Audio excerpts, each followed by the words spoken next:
Bob Hasegawa, your state representative for the 11th Legislative District, and here we are again with a weekly update. Those of you who've been following my weekly updates know that I read a little piece of paper that comes from a student at Renton Technical College. So here's this week's.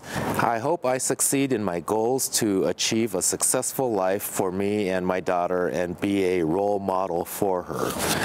So, these are my weekly inspirations, or actually daily inspirations, to remind me why I'm down here in Olympia to represent you all back in the 11th District.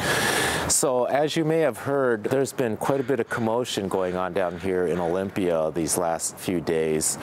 The Senate was getting ready to finish up their business on the bills that were on the floor calendar, and the Republicans went into a series of parliamentary procedures to move a budget bill onto the floor, and they were able to accomplish this by getting a few conservative Democrats to vote with them. So when that happened, the Democratic majority lost control of the floor action, and it gummed up the process until well past the cutoff. So a lot of good bills died during that process.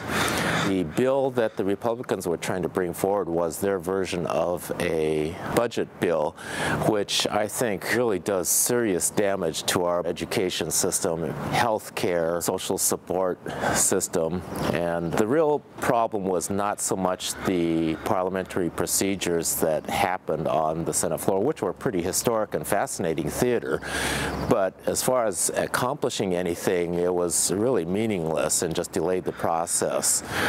Right now, the House has a proposed budget that we will be putting out over to the Senate. The Senate Republicans were trying to get a vehicle back over to us, and it's a complicated process, but just for an example, I want to show some of the things that the Republican proposed budget did as opposed to the Democratic budget. So the proposed Republican budget cuts $43 million out of K-12 education, where the Senate Democratic proposal put $38 million more into education. Now, we just recently received a Supreme Court decision called the McCleary case, which says that the state of Washington has to fully fund basic education. The Republican proposal also cut another $30 million out of higher education, but the Democratic proposal put another $65 million into higher education. In regards to health care, the Republican proposal cut $41 million out of Disability Lifeline. This is that thin thread that just keeps people from falling over the edge. They're totally disabled. They have no other means of sustaining themselves. They totally depend on something to just stay alive.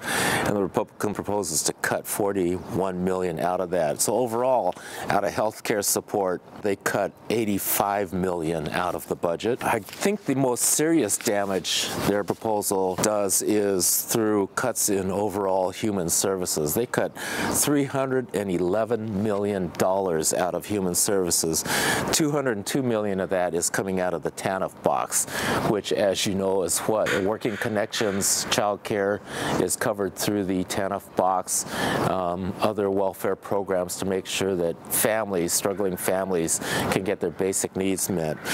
So all in all, that is what the floor fight was about, was to bring their proposed cuts to the floor. Whether or not you agree with the parliamentary process, which I don't really have a problem with, I think that that's why the process is there, for people to understand and to have an orderly process.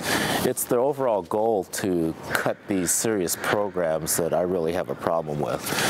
So that being said, we also passed a transportation budget out of the House that we'll be sending over to the Senate here. We did this yesterday. It reappropriates about $9.8 billion for transportation projects.